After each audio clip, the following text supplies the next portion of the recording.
moi je me mets en route. Tu me viens. 2, 3.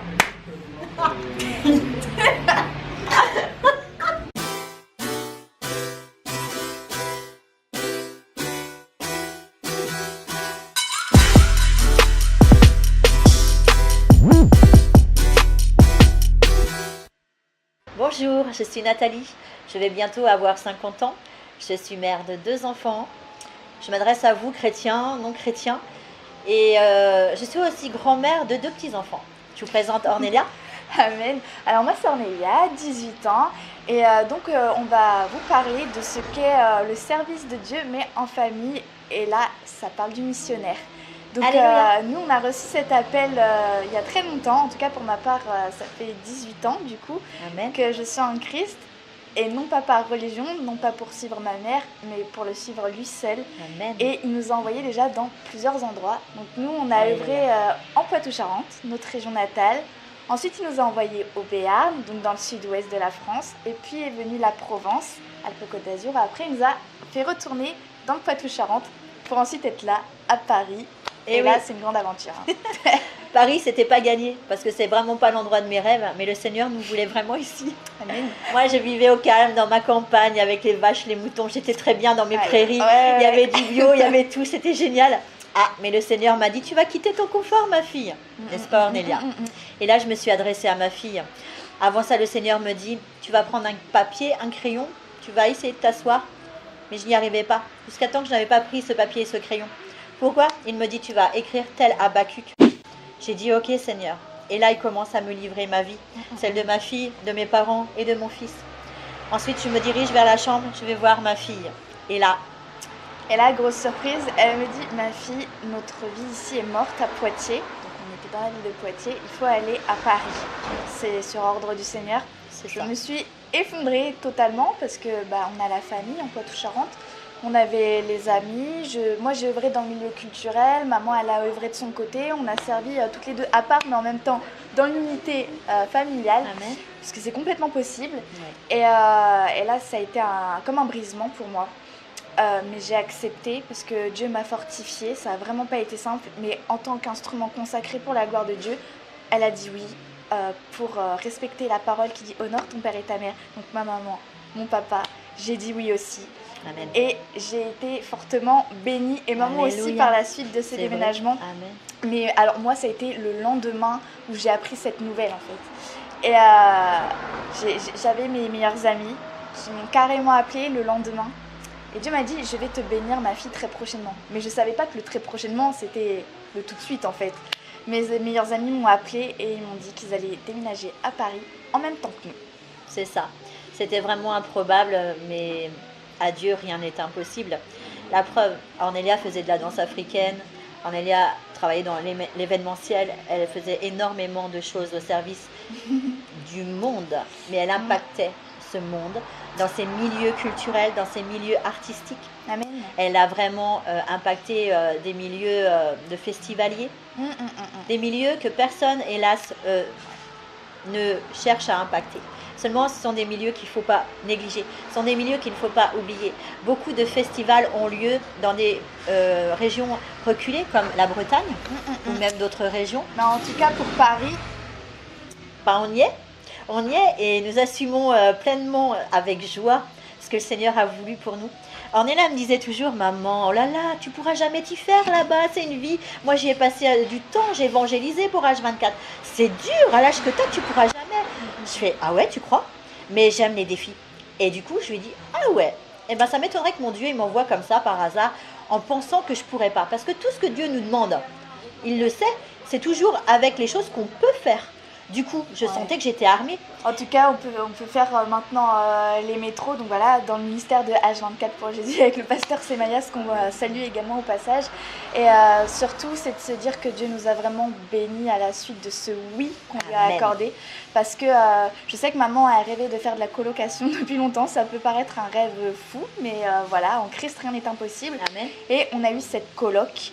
Maman rêvait également d'une famille nombreuse et dans cette coloc, vu que les personnes qui habitent ont l'âge de mon grand frère, que je salue également au passage, et Elle est bénie en tout point. Ah oui. Et depuis qu'on est venu ici, vraiment, Dieu nous fait œuvrer de sorte à ce que dans la rue, on puisse prêcher sa parole, ou même encore dans le milieu artistique, on démontre qu'il est présent, ou même dans les églises, parfois on peut apporter sa parole. Vraiment, Dieu est là et il nous a vraiment bénis, et c'est dans cette obéissance, dans ce oui, dans cette dépendance à lui et cette confiance qu'on obtient tout, quoi. Moi, ce que je voudrais ajouter, c'est que vous savez, on ne doit pas être limité dans la famille. Cette notion de famille est très importante. On pense qu'on doit toujours évangéliser ou faire les choses de manière individuelle. Nous sommes la preuve à Paris. Nous ne connaissons pas des mères et filles qui font ça. Nous sommes pour nous les seuls à Paris qui témoignons de Dieu.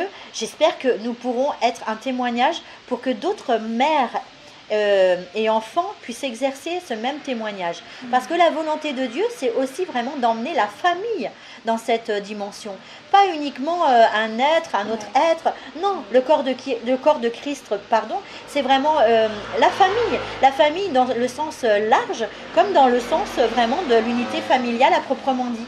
Et c'est cet exemple qu'on veut donner. Oui, on peut tout quitter par amour pour le Seigneur. Mon fils est resté dans le Poitou-Charentes, comme le disait Ornelia. Mes parents également et mes petits-enfants. Ornelia, elle est avec moi, elle poursuit ses études par le CNED. C'est quand même des solutions, frères et sœurs. C'est aussi des solutions, vous qui m'écoutez et qui ne connaissez pas le Seigneur. Ça veut dire que tout est possible. On n'est vraiment pas limité avec Dieu. Il suffit simplement de faire des choix en conséquence de l'appel qu'il veut pour notre vie. Et croyez-moi, tout devient simple. À partir de ce moment-là, on est bloqué par absolument... on a la liberté. Oui, avec c'est ça, il n'y a pas de blocage, c'est impossible. Il faut juste oser. C'est ça. Oser dire oui. Et obéir en fait, parce que c'est l'obéissance qui fait qu'on en est là. Parce qu'on aurait pu dire non, j'ai vraiment pas envie, je désobéis toujours. Aujourd'hui, j'en serai où? Dans une ville qui s'appelle Poitiers, où je n'aurai plus le pouvoir d'impacter les âmes qui ne connaissent pas le Seigneur. Ça, en fait, à quoi bon vivre?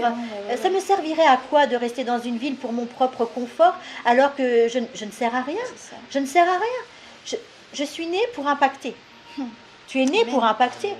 Nous sommes tous nés pour impacter. Nous sommes des influenceurs pour impacter ce monde. Yes. Nous sommes des influenceuses.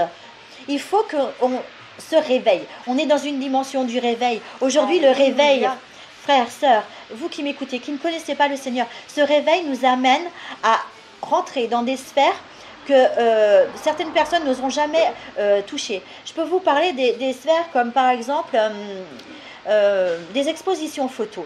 Politique, tout. La politique. Tout. Des sphères à Paris où on n'ose pas aller. C'est pas uniquement qu'à Paris. Ces quartiers riches.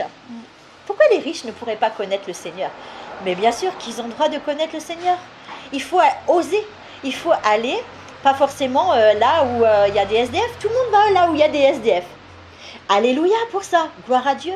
Mais il y a des personnes qui sont très riches, qui n'ont jamais entendu ou qui ne veulent pas connaître Dieu, parce qu'on ne leur a jamais expliqué qui il est. Mais Dieu est vivant pour les riches comme pour les pauvres. Alléluia. En tout cas, vraiment, c'est quand tu as l'amour pour Dieu, et même si tu l'as pas ou que tu ne le connais pas, Dieu lui t'aime et Amen. Il a un plan.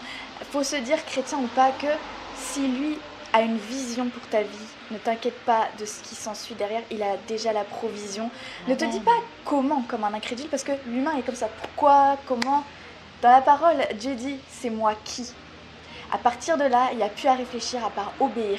Derrière, il n'y a que des bénédictions et on en est la preuve vivante. Et aujourd'hui, j'aimerais dire à quelqu'un que notre vie témoigne de lui en fait. Amen. Et pour conclure, en fait, ce que je voudrais dire, c'est que si je n'avais jamais été à l'écoute, si mes oreilles spirituelles n'avaient pas été ouvertes au moment où Dieu me parlait, si je n'avais pas pris du temps avec lui dans ma chambre, dans le lieu secret, je n'aurais jamais été là en train de vous parler, puisque ma vie témoigne de lui.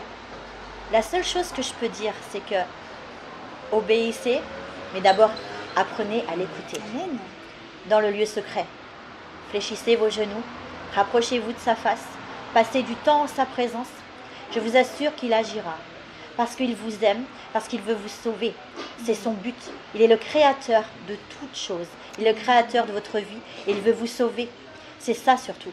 Et aujourd'hui, il nous utilise, Ornelia et moi, dans cette dimension de ce ministère en fait qu'il veut pour nous, pour le servir, pour impacter partout où nous allons marcher, Parce que tu avais un verset une fois, envoie-moi. Tu te rappelles?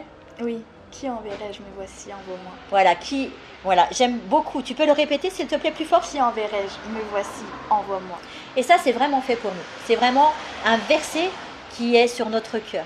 C'est très puissant, ça nous parle. Ça parle peut-être pas à tout le monde, mais nous, c'est vraiment quelque chose qui est sur notre cœur. C'est très puissant pour nous. Et je vous assure que si on continue à passer du temps à écouter le Seigneur, comment tu le vis, cette écoute du Seigneur, ma fille? Moi, je me dis qu'avant toute chose, il faut se positionner en tant qu'instrument. C'est-à-dire qu'on est des instruments consacrés pour lui. S'il nous dit quelque chose, il ne faut pas discuter. Parce que quand on discute, on perd du temps. Amen. La bénédiction s'éloigne de nous. Or, nous, chrétiens, on doit arracher la bénédiction. Amen. Et là, je me dis, il ne faut pas perdre de temps. Dieu, c'est notre papa. Et comme tout père, il a le meilleur pour nous à nous offrir. Oui. Et ses recommandations, il faut les écouter. Et voilà, moi je dis que c'est que du plus de l'écouter. Je veux dire, toute ma vie, quand je lui ai obéi, ça a été que du plus.